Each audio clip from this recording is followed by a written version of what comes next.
নমস্কার বন্ধুরা, gardening master দেব channel থেকে দেব বলছি। বন্ধুরা, আজকে যে মেন টপিকটা নিয়ে হাজির হলাম, যে গাছের পাতা পুড়ে যাওয়ার সমস্যা বা গাছ মরে যাওয়ার সমস্যা। এই গরমে একটাও গাছ মরবে না আর কোনো সমস্যাও হবে না, আপনারা যদি সঠিক গাইডলাইনটা মেনটেন করে চলেন।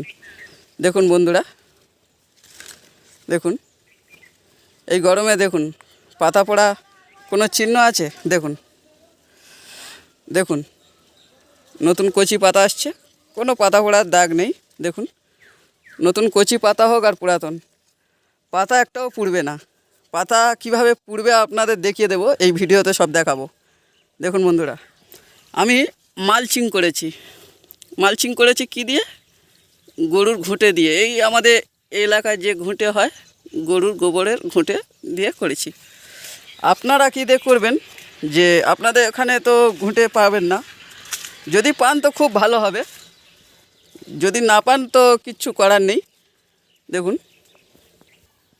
যদি আপনারা ঘুঁটে না পান তাহলে আপনারা এরকম বাগানের পাতা গুঁড়িয়ে সেই পাতা গাছের গোড়ায়, মোটামুটি গাছের গোড়ায় যাতে না ময়েশ্চারটা লস হয়, সেরকমভাবে ময়েশ্চারটা যাতে না নষ্ট হয়, শুকিয়ে যায়, সেইভাবে আপনারা করবেন। দেখুন আমার এই গাছগুলো, এগুলো ছোট বেবি গাছ, দেখুন একদম রস আছে। আর বন্ধুরা, যে ট্যাঙ্কে আপনাদের যেহেতু ছাদের ট্যাঙ্কির জল, আপনারা যখন জলটা দেখবেন ঠান্ডা হয়ে যাবে, তখন আপনারা এরকম ছোট গাছগুলো হোক আর বড় গাছ আপনারা স্প্রে করে দেবেন, মানে চান করিয়ে দেবেন। দেখুন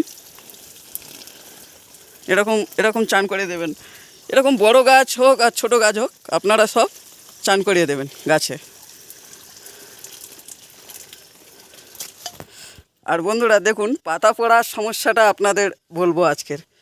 এই যেরকম এই গাছটা পাতা পড়া দাগ আছে, এই গাছটা পাতা পুড়েছে, কিন্তু আর আমার বাগানে আর কোনো গাছে পাতা পড়েনি।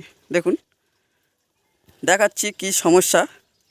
দেখুন বন্ধুরা, এই গাছটা একটু খেয়াল করে দেখুন, এ গাছ কিন্তু মরবে না, কিন্তু পাতাটা পুড়ে গেছে। ওই গাছগুলোর সঙ্গে ওই একই হয়েছে। দেখুন এই আমি ঘুঁটে দিয়ে রেখেছি, আর এতে প্রচুর পরিমাণে নাইট্রোজেন থাকে ঘুঁটেতে, মানে এটা যেহেতু গোবর সার তো প্রচুর পরিমাণে নাইট্রোজেন থাকে। ওই জন্য এর যে নাইট্রোজেন, এটা জল দিচ্ছে, জল সব করতেছে, মানে এর রসটা পাচ্ছে, গাছ টানতেছে, কিন্তু আম গাছ নাইট্রোজেন পছন্দ করে না। ওই জন্য আম গাছে আমি খোল পচা জল টল দিতে মানা করেছি। প্লেন মাটি দিয়ে বসিয়ে দেবেন, তাতেই হবে। দেখুন এই নাইট্রোজেনটা পেয়ে এই যে বেগুন গাছটার গোড়ায় আছে, এটা কত সুন্দর হচ্ছে দেখুন, কিন্তু ইয়ের পাতা টাতা একদম ঝলসে নষ্ট হয়ে যাচ্ছে। কিন্তু তার সত্ত্বেও আমি তবু ঘুঁটেটা রেখেছি, কেননা এ একদিন ঠিকই হয়ে যাবে। দেখুন আবার নতুন কচি পাতা আসছে, ওই জন্য রেখেছি। আর আপনারা এরকম ছোট গাছে আপনারা নাইট্রোজেন ঘটিত কোনো সার দেবেন না, আর এই সময় তো ফাঙ্গিসাইড সার কিছুই দেওয়ার দরকার নেই। আর বন্ধুরা, তা এই এই গাছ দুটোও ওই আমি ঘুঁটে দিয়েছিলাম।